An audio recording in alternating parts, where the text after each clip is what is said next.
কিছুদিন ধরে কাজের গতি এমনভাবে আগাচ্ছে যেন মনে হচ্ছে কাজই শেষ হচ্ছে না। তো যাই হোক, এখন রাত 12টা বাজে আর আমি বসে পড়েছি আমার কাজ নিয়ে। বাবুকে ঘুম নামিয়ে দিয়েছি, আনাবি অলরেডি ঘুমাচ্ছে। তো যাই হোক, আমি এখানে এটা ইনকমপ্লিট রেখেছিলাম, তো আজকে ইনশাল্লাহ কমপ্লিট করে ফেলবো। আর করে ফেলেছি, আপনাদের সাথে ভিডিওটা শেয়ার করব। এখানে হচ্ছে যে আমি এখন চারিপাশ দিয়ে এটার এন্ড টাইপের, এটা আমরা এন্ড হয়ে গেছে অলরেডি। এখন চারিপাশ দিয়ে আমরা 9টা করে চেন করে নিব আর প্রতিটা ঘরে অ্যাটাচ করে ফেলবো, একটার সাথে অ্যাটাচ করে ফেলবো। এভাবে আমরা প্রতিটা ঘরেই এরকম এই কাজটা করে ফেলবো, স্টিচটা দিব।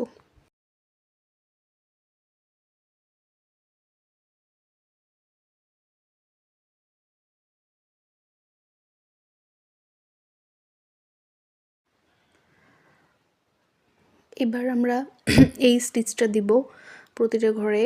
এই চেনগুলো করে নিয়েছি যে আমরা এখানে 12টা করে স্টিচ দিব। এখন 12টা করে ডাবল ক্রোশে করে ফেলবো প্রতিটা চেনের মধ্যে, মানে এরকম চেন করে ফেলছি ঢেউয়ের মতো, একটা ইলিউশন দিবে। তো এগুলো আমরা 12টা করে ডাবল ক্রোশেট করে নিব প্রতিটা ঘরে।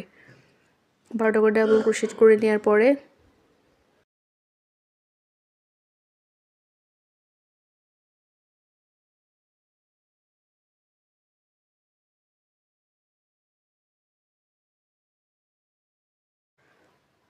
তো যাই হোক, রাত্রেবেলা কাজ করছিলাম, 12টা করে প্রতিটা ঘরেই ডাবল ক্রোশেট দিয়ে নিব। এরকম করে প্রতিটা ঘরেই আমরা কমপ্লিট করে ফেলবো। কুশি কাটার কাজ যারা করেন তারা কত রাত জেগে যে কাজ করেন বা দিনে কতটুকু সময় কাজ করেন সবাই কমেন্ট করবেন। আর এগুলো কাজ প্রচুর পরিশ্রমের। এই ম্যাটটা তৈরি করতে আমার, যেহেতু আমি অনেক দেরি করে করেছি, তো মানে টাইম নিয়ে করেছি, তো ম্যাটটা তৈরি করতে আমার 4-5 দিন সময় লেগেছে। আর এখানে আমি ম্যাটটা কমপ্লিট করে ফেলেছি করে আজকে।